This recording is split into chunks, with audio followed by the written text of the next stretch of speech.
Yo, what's up, everybody? How y'all doing? How are y'all doing? How are y'all doing? Looks like Michael Jordan strikes again, man. The GOAT done struck again, folks. The GOAT done struck again. Make sure y'all tap into this live and let's get into it right now. The GOAT done struck again. I just seen a post from Giannis that surprised me. He says, "This is my city. I ain't effing leaving you." Okay. Okay, Giannis. Okay, Giannis Antetokounmpo. That's what's up. Make sure y'all tap into the live, man. Make sure y'all tap into the live. I know this is a pretty late live, but hey, we got to do what we got to do, baby. We got to do what we got to do, man. I just got this post just real quick. I saw the video and I'm like, let me go live now, but we definitely going to talk about it also tomorrow, but let me go live right now and talk about this. Yeah, Mike been cooking, man. Mike has been cooking. Michael Jordan has been cooking right now. So let's give it like another minute or so and we're going to get into this story. Let me pull up the video, matter of fact, that I just saw. Let me get the ads out the way. Just a second, y'all. Let me see if I can pull up the video. All right, just a second. Because I literally, okay. Make sure y'all tap in, man. Make sure y'all tap into this live. And we about to get it going. Okay, let me pull up the video here for you guys. Excuse me. Been dealing with this cough. Okay, the video should work now. All right. Okay. I think we're ready to get into it. I'm just going to get straight into it. Normally I do my shout outs and everything. Shout out to Atlanta and everybody, but I want to get into this one here because I'm not going to be on here too long. But let me get into this one here. Okay, so NBC just dropped this video. And this, first of all, let me say for the dumbass people that thought that, NBC was only going to release a 3-minute clip. Okay. Oh, Michael Jordan, you telling me this is all we're going to get, a 3-minute clip? Come on, man. That ain't right. That ain't right. Well, it looks like NBC is a lot smarter than what some of you people thought. So let me play what Michael Jordan just said on this NBC clip as it pertains to load management. Let me play it for y'all. Has become such Hold a on. hot button in the NBA. Hold on. The term load management has become such a hot button in the NBA. I know you were going to talk about that one. Because you played 80 games a lot. A lot. You played 82. What do you think of when you hear the term load management thrown around? It shouldn't be needed, first and foremost. You know, I never wanted to miss a game because it was an opportunity to prove. It was something that I felt like, the fans are there to watch me play. I want to impress that guy way up on top who probably worked his ass off to get a ticket or to get money to buy the ticket. You really cared about the guy who sat at the top deck at the Palace in Auburn Hills to watch you when you came to Detroit? Yeah, because I know he's probably yelling at me and I want to shut him up. He's calling me all kinds of names. I definitely want to shut him up. Right. You have a duty that if they're wanting to see you, and as an entertainer, I want to show, right? So if the guys are coming to watch me play, I don't want to miss that opportunity. Now, physically, if I can't do it, then I can't do it. But physically, if I can do it, and I just don't feel like doing it, that's a whole different lens. So give me the first time that you came to that fork in the road in your career where you could have sat down and missed a game, but you fought through. Third game of the season, started my career. Okay. I twisted my ankle, and I had a teammate, David Greenwood. He says, you twist your ankle, young fella. Come over and sit with me. This is you need to. I said, no, man. I'm trying to make a name for myself. There's no way I can sit. I need to get out there and show what I'm capable of. I want to play. I want to win. I want to make an impact. And I twisted my ankle. I taped it up, and I went back out, and I played. And I felt that. I always felt that. I always felt the necessary need that I could never leave my comrades out if I could perform. Right, even if I couldn't. Utah, great example. Everybody said the flu game. I'm not going to show the footage. Just a second. Which is a very pivotal game. I was going to find a way to get out there, even if I was a decoy. Well, once I got out there, you never know how, pushing yourself, you never know what happens, right? So that night you got out there and you found you could do more than you thought you were going to be able to. Next thing you know, the emotions, the situation, the need of the team, all those things catapulted me to, I'm going to gut this thing out. Back to your point of what load management is, you play basketball 2.5 hours a day, 3 hours a day, right? That's your job. That's what you get paid to do as an NBA player. What are you doing the other 21 hours? I mean, to me, that's when you should be preparing for your next day of work or your next, challenge. Now, So, y'all heard what Michael Jordan had to say. Excuse me, I'm gonna play that for y'all again. But let's just address what Jordan is saying here. Jordan is talking about an entire shift in the mindset of the NBA. And a lot of it has to do with also the commissioner, Adam Silver. Because Adam Silver has been one of the proponents of load management. Remember, when load management had reached like the zenith, Adam Silver was the one that was coming out there and saying that the science supports load management. He was one of the people. This is the commissioner of the league saying that. And this is one of the reasons why I am saying if Michael Jordan became the commissioner, NBA players would hate him, especially these modern guys. They would hate Michael Jordan. They wouldn't love him because Jordan is coming from a totally different era in time. A totally different era. Today's NBA players are cupcake players. They are. What's the saying? I think hard times build strong men. What is it? Good times create weak men. I forgot what it was. But now you're in a position where, for example, there was a video going viral yesterday of a game, I think, between the Golden State Warriors and the Memphis Grizzlies. And Draymond Green was in there trash talking Jaren Jackson Jr. Like just saying all kind of crazy stuff to him. And I said to myself, I'm like, is nobody in this NBA gonna smack Draymond Green? Nobody gonna smack this dude? Like Draymond gets to get it off whenever he wants, and these dudes, like nobody is checking Draymond. Nobody in this NBA is checking Draymond Green. Nobody.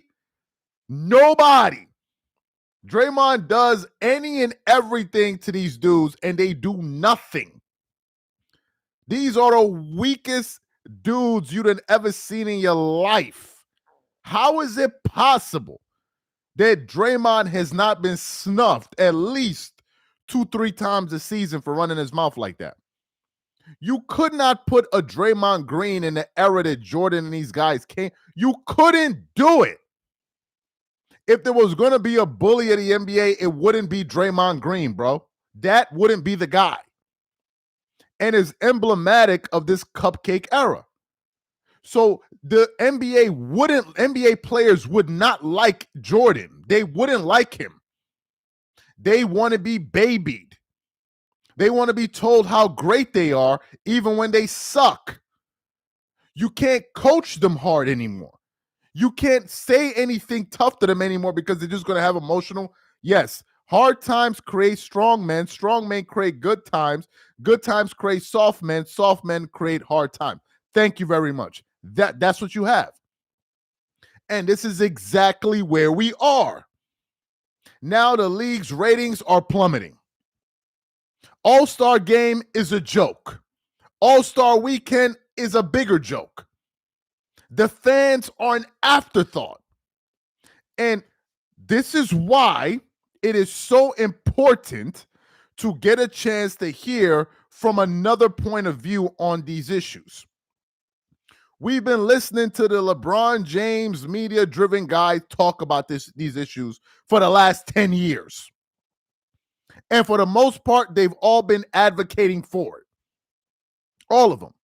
to the point where Kyrie Irving, at one point, I think he said, was it in 2021 or 2022, they got them playing under inhumane circumstances. Inhumane circumstances? You call playing basketball inhumane circumstances to play basketball? So first of all, anybody doing something inhumane, they're usually doing it because they have no other option. There's nothing else for them to do. So they're doing it out of necessity. You deciding to be a basketball player and earn millions of dollars, that is a choice. So to hear these guys complaining about actually playing through a calendar year is where we are. Guys are complaining about back-to-backs. It's too hard. You can't even motivate guys to play anymore. They had to put in the in-season tournament just to make guys care in the middle of the season. This is where we are. So now you have Michael Jordan talking about low management is almost an alien thought to him. It's like just something that he can't even imagine. And of course, the cupcake era guys, they're going to be butthurt over what Jordan said. And then the NBA guys that want to sell their asses to the younger generation, they're going to defend it. Oh, no, you don't understand. You don't know. If you want to see modern NBA players get coddled, go watch that interview with the old man in the three with J.J. Redick and Ben Simmons. Go watch that interview. Go watch that interview. People are asking, oh, why won't Mark Jackson get a job in the NBA? Mark Jackson is going to get a job in the NBA, and these guys are going to allow a player like Mark Jackson to coach them? And I think that is emblematic of a bigger societal issue. Let's just keep it a buck. What we see in the NBA is a microcosm of what's going on in the world at large. If you believe that this era of men are tougher than the eras of our fathers and our grandfathers, you are high. You are lost. You cannot even compare this era of men to the era of our fathers and our grandfathers. You cannot do it. You cannot do it. You can't do it. You could make a legitimate argument that men are going backwards. They're getting weaker. They're becoming more feminized. And it's not even a question anymore. It's not. Look at the way dudes even dress. It's like, yo, what happened? What happened? What is going on right now? So Jordan is speaking from an era that really is like, it doesn't exist anymore. But the thing is, there are a lot of NBA fans that are from that school of thought that will appreciate this. And Jordan is such a big voice and a big personality, he can say these things without being called a hater. Because if it was somebody else, it was an older player, oh, what these guys are going to try to do is, oh, wait, he's an old head. Oh, here go the old head. Oh, here go the old heads hating. Well, they could do that with every other old player, but they can't do it with Jordan. They can't. And this is why he poses a problem. They can't do it with him. Ant-Man is not going to come out and say, Michael Jordan, an old head. Bro, you're going to lose so many fans saying something like that. Nobody on Gil's Arena going to be like, oh, Michael Jordan, an old head. Well, first of all of them niggas is old heads. So I don't know what anybody on Gil's Arena look like calling somebody an old head. If you got white hair on your face, bro, you don't get to call nobody an old head. If you over 40, you cannot be running around calling people an old head. I'm sorry. You 38, 37, bro. Like, embrace your manhood. Let me play the Jordan clip for you guys again. What Michael Jordan just said. The term load management has become such a hot button in the NBA. I knew you were going to talk about that one. Because you played 80 games a lot. A lot. You played 82. What do you think of when you hear the term load management thrown around? It shouldn't be needed, first and foremost. You know, I never wanted to miss a game because it was an opportunity to prove. It was something that I felt like, the fans are there to watch me play. I want to impress that guy way up on top who probably worked his ass off to get a ticket or to get money to buy the ticket. You really cared about the guy who sat in the top deck at the Palace in Auburn Hills to watch you when you came to Detroit? Yeah, because I know he's probably yelling at me. And I want to shut him up. He's calling me all kinds of names. I definitely want to shut him up. Right. You have a duty that if they're wanting to see you, and as an entertainer, I want to show, right? So if the guys are coming to watch me play, I don't want to miss that opportunity. Now, physically, if I can't do it, then I can't do it. But physically, if I can do it, and I just don't feel like doing it, that's a whole different lens. So give me the first time that you came to that fork in the road in your career where you could have sat down and missed a game, but you fought through. Third game of the season, started my career. Okay. I twist my ankle, and I had a teammate, David Greenwood. He says, you twist your ankle, young fella. Come over and sit with me. This is you need to. I said, no, man. I'm trying to make a name for myself. There's no way I can sit. I need to get out there and show what I'm capable of. I want to play. I want to win. I want to make an impact. And I twisted my ankle. I taped it up, and I went back out, and I played. And I felt that. I always felt that. I always felt the necessary need that I could never leave my comrades out if I could perform, right? Even if I couldn't. Now, I want to pause it here for a second because as MJ is talking, I'm thinking of somebody. And the person I'm thinking of is Kobe Bryant.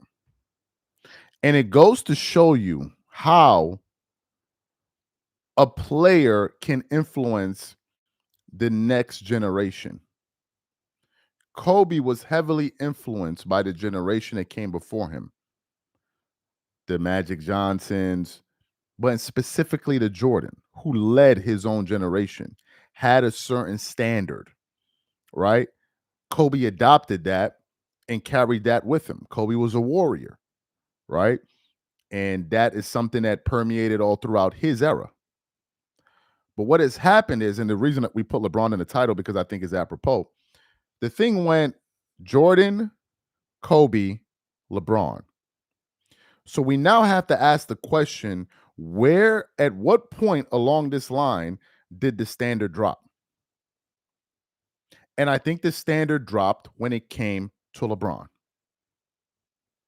That's when the standard dropped. That's when the entire machine got thrown into total chaos. Because LeBron ushered in the selfish era, the me era. It was no longer about team. It was really no longer about fans. It was more about me and my brand. It was about me and my brand, which they call player empowerment. And as a result of that, everything now became about the person, the brand. So it's to the point where now NBA players are afraid to go in a slam dunk contest because they're afraid to lose. Because if I lose, it's going to hurt my brand. Whereas before, traditionally, everybody did it. Going all the way back to Dr. J, Dominique, Spud Webb, Vince Carter, Kobe Bryant. All of these guys, they all did it. When did that tradition break? It broke with LeBron. And ever since then, we're at the point where now John Morant has never performed in the All-Star dunk contest. Zion Williamson hasn't performed in the dunk contest. You name any other high flyer, they haven't done it as well. And they have no interest in doing it. The All-Star game used to be competitive. The first half teams used to kind of lollygag. In the second half, mid-third quarter, intensity picked up. In the fourth quarter, it was a full-blown basketball game. And now it's an afterthought. Why is it that we have a situation where Larry Bird is being asked to go speak to a locker room full of all-stars to try to take the all-star game seriously when LeBron is sitting in there?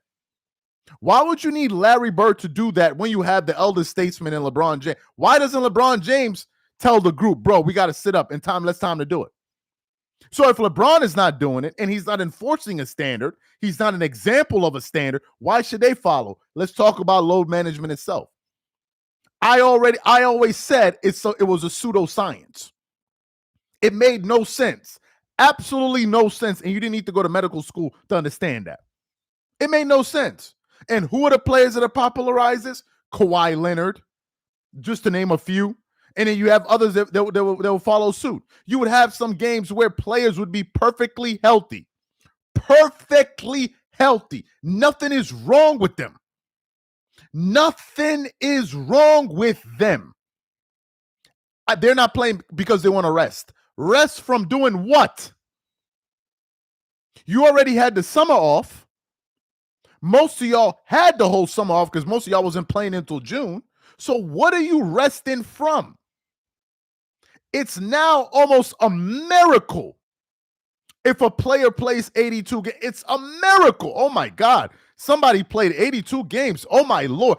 I don't think we're ever going to see a day where in one season, 3 all-stars play 82 games. But yet, this is the more advanced. Y'all make it make sense to me. I know that there are people that think that this modern era is the most advanced era that ever played. These guys they jumped off of a spaceship and they came to Earth. Fine. If this is the most advanced era ever, why is their reliability and durability so lousy? Why is it when it comes to reliability, they all of a sudden fall off the cliff? Help me. No. There are people that are probably watching and saying this era is a more skill. Okay, so if they're just all around better players, more advanced players, why are they breaking down every single day? How many Achilles tears do we see just last year? How many? How many players have already missed time this season? And it hasn't even been 2 full weeks. Ant-Man is out. Luka Doncic is out. This other guy is out. That other guy is out. What is happening? I thought you guys were the most advanced era ever. And you can't say it's because of workload because half of the time y'all don't even play. So what's going on here? How do we reconcile this? Nobody wants to answer. Nobody wants to answer. So Jordan is saying that this was a foreign thought to him. A foreign thought. And the only way it's going to change is you're going to need another face of the league to reset the standard. That's what's going to take for it to change. If the next face of the NBA, whether it be Victor Wembanyama, whoever, if he comes from the LeBron James school of thinking, the NBA is screwed. But if he's a throwback player, which I suspect he is, then maybe the NBA may be saved. Then maybe.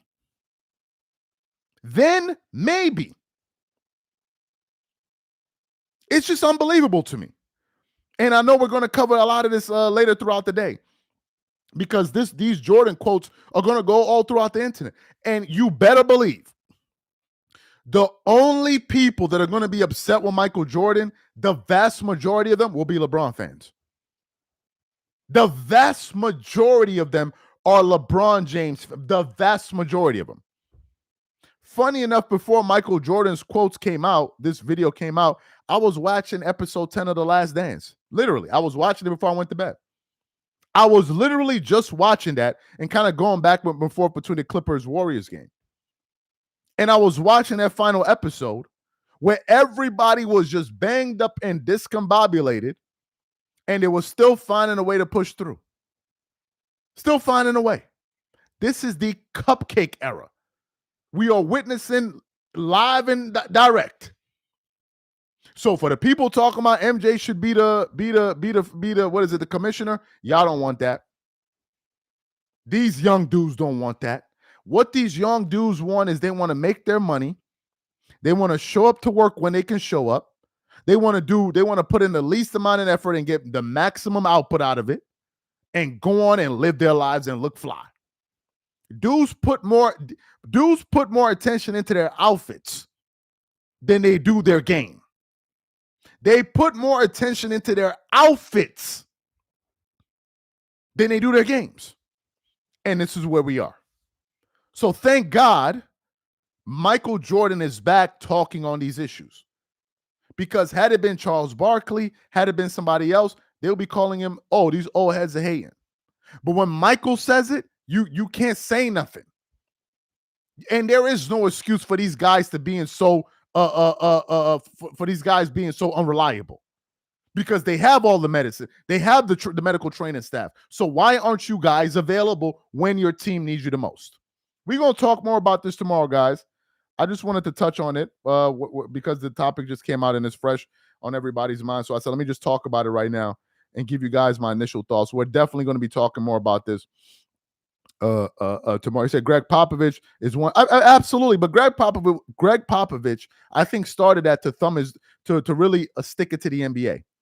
After, I think, the game that they did, I think there was a game, I don't remember the story, but around playing their stars or something like that, after they just come off the final, there was some reason for that, why he did that. I forgot the specific reason. Anyway, guys, appreciate you guys for being a part of the live, and we're definitely going to continue this story later tomorrow. I'm going to bed. I'm going to bed. I'll catch y'all tomorrow, man. I'm out. Peace.